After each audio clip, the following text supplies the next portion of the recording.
Hey everyone, welcome back to the channel. Thanks for tuning in for another episode. We are on a lake back here in northern Wisconsin.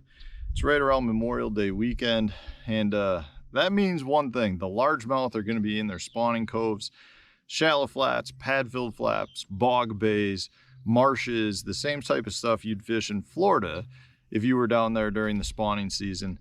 Pretty much no matter where you go in the country, you're going to find a lot of bass that move up into these shallow flats. A lot of them are mud bottomed even, and they'll start spawning. So we've got a lot of fish. We're actually kind of on the tail end of the spawn, which is unusual for this time of year, but we've still got some fish that are coming in. We've got some fish spawning. We've got some fish that are post-spawn. There's a lot of them that are still in here. You've got little drains and ditches pulling back into these areas, so you could catch them in a foot of water up shallow. You could catch them on a 6-foot ditch leading out of these bays. So we're just going to fool around and see what we can get to bite. Right now, I've actually got the, this is the Core Tackle Goldilocks swim jig of 4/8 3/8 ounce. And I've got a beaten up old Reaction Innovation skinny dipper on the back. Guys, this has been tied on my rod since Lay Lake. So that was middle of March. I've caught big fish everywhere I've gone. I've caught a pile of fish back here in Wisconsin. You can see it's been beaten up a little bit. Some of the skirt's missing, but man, it's still catching fish. So I'm gonna use it until she's got no life left in her. Bullfrogs are croaking, means bass are up shallow. Let's see if we can catch a few.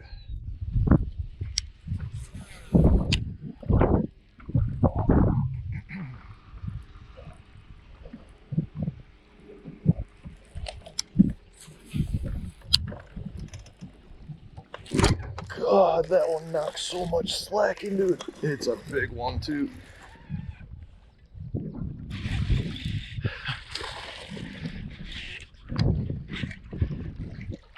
He's not even that big. God, I haven't had a bass knock that much slack into my rod in a long time, and he wanted that thing. Oh, he had 3 feet of slack in that line.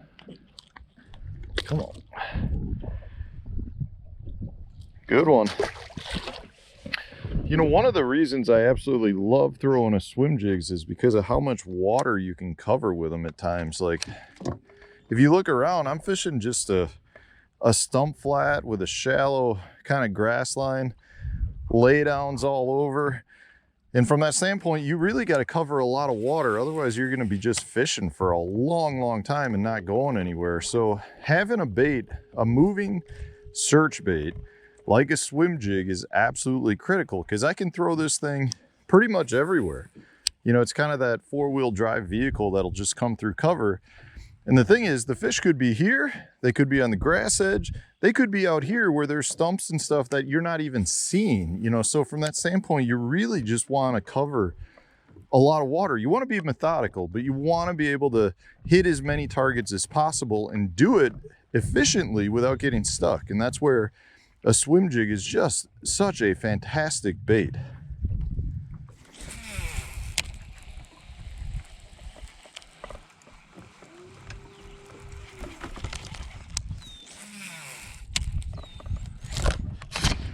Oh, big one. I think it's a big one. Yeah, it's a good one. God, I thought you were even bigger than that. Come here. Nice one. Whew. Love it. Love it. You know, we're just out here fishing this is a big bay, big spawning flat. And these fish will come in off the main lake, really, or they'll come out of the deeper water sections of the lake, and they'll just like really get up into these areas that are super shallow and warm, and it just screams swim jig, because a swim jig is one of the few things that can go through the pads and the stumps and the little bit of bulrushes and just submerged grass. I mean, it just comes through everything. You know, like I said, I call it a 4-wheel drive truck, and it allows me to cast it into the areas where I couldn't present another bait. accurately, at least. You know, I could go through here with like a wacky rig, a weightless wacky rig, or even a Texas rig in this area, because this is a pretty clean, hard bottom, I should say. I mean, it's got a full of little stringy grass down there, but you could fish through it. You'd just be fishing so slow, and that's the thing. Like, you know, when you fish these giant areas, you gotta be efficient in terms of covering water. And a swim jig allows you to do that. You know, I can turn, fan cast one out here, and if you were dragging something or fishing a weightless bait, I really don't know that you'd catch more fish. Like, I don't think, it's not like I'm getting bit everywhere I go. If I had an area that was really specific as to where I'm getting my bites, I could definitely see slowing down and just dragging. But because I've got fish that are in all three stages, really more post-spawn than anything, I'd rather be covering water than soaking a soft stick bait. I just feel like you'd be so much more efficient. And in this case, you know, you can, if you, even with the swim jig, if I come to a piece of wood, I can flip it in there and work it like a jig. If I come to a hole in the pads, I can let it flutter down. So you can kind of do a little bit of everything with it. I can change trailers to get it to flutter or stay higher up in the water column. The versatility is amazing to me of a swim jig.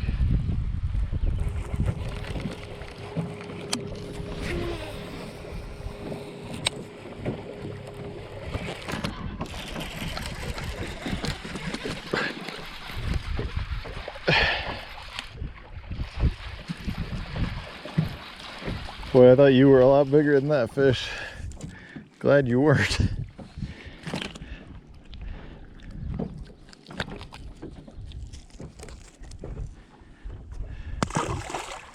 Little guy.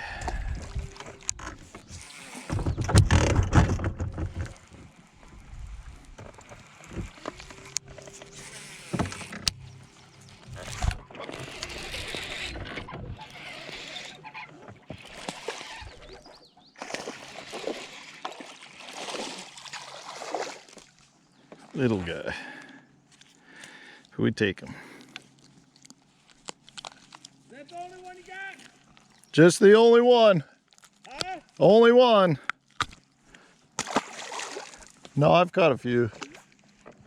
How we doing today? Good, how are you doing? It's a struggle. It's a struggle just getting around with all the stumps sometimes. Yeah, we're hitting them, but... Well, good luck to you.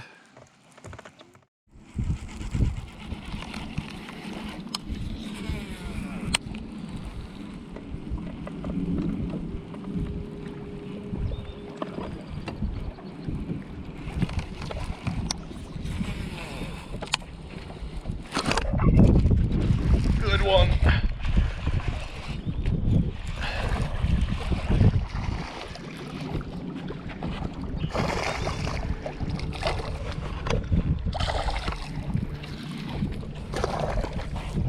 Oh, we're gonna try you. It was probably dumb.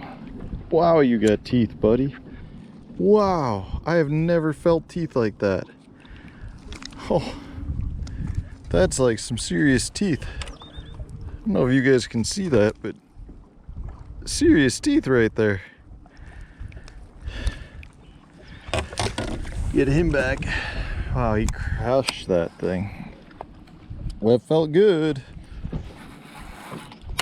So a lot of you are probably wondering why I'm throwing Goldilocks, chartreuse and white, instead of a black and blue, or you know, something with some purple in it, like our guilty pleasure bluegill color. And it really just has to do with the tannic color. So one thing I've learned about tannic water, black and blue works great, purple's a great color, black's a great color, but there is something to be said about gold.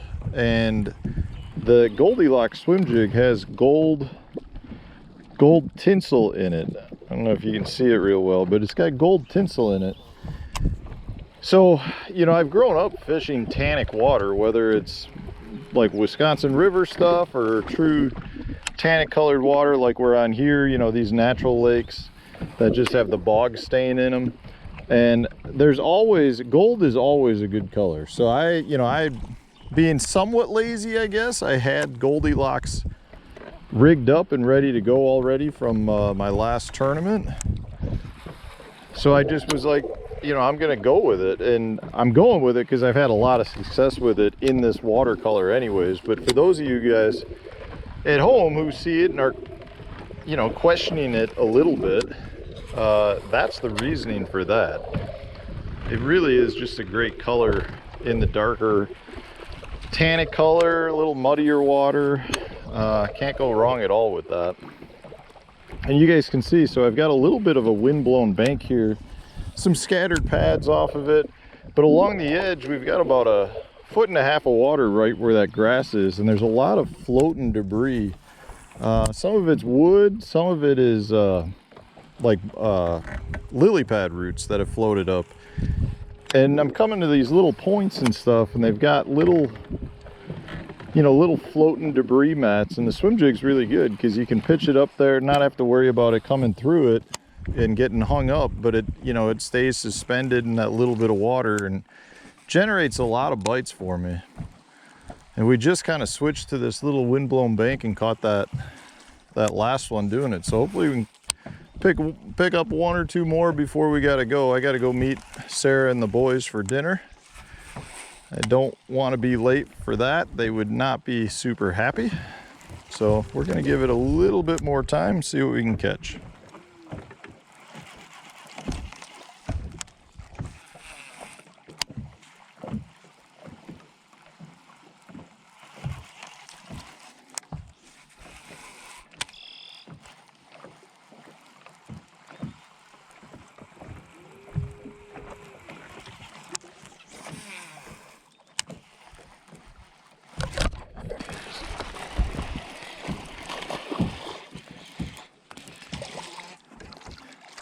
He's a little guy.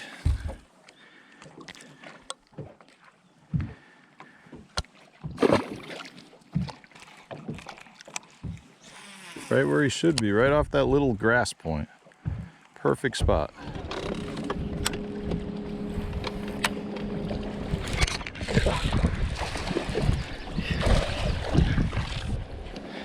He took that right off the surface.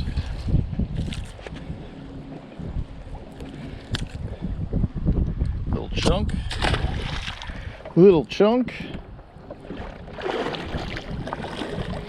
Yeah, I just want to point out a couple more things about the swim bait. I know you guys have probably heard me harp on it, but that weight transfer down here through the body holds the trailer on so well that that thing's locked on, and then it allows you to skip the bait so much better too. That's something that you just swim jigs are known for, but to be able to like really skip them super well because of that weight is just a crazy feature of it. It's one of my favorite features, and I know we're not doing a whole lot of skipping here, but it really comes into play if you're fishing around docks or firing under bushes. All right, everyone, I gotta go meet up with the fam for dinner. Thank you for joining me in the boat today, catching a few on the old core tackle swim jig. I got the Berkley power bait grass pig as my trailer right here. Great combination, year-round bait. Go give it a try. If you enjoyed the video, hit the like button, subscribe to the channel if you haven't done so already. Stay tuned, new video coming out tomorrow.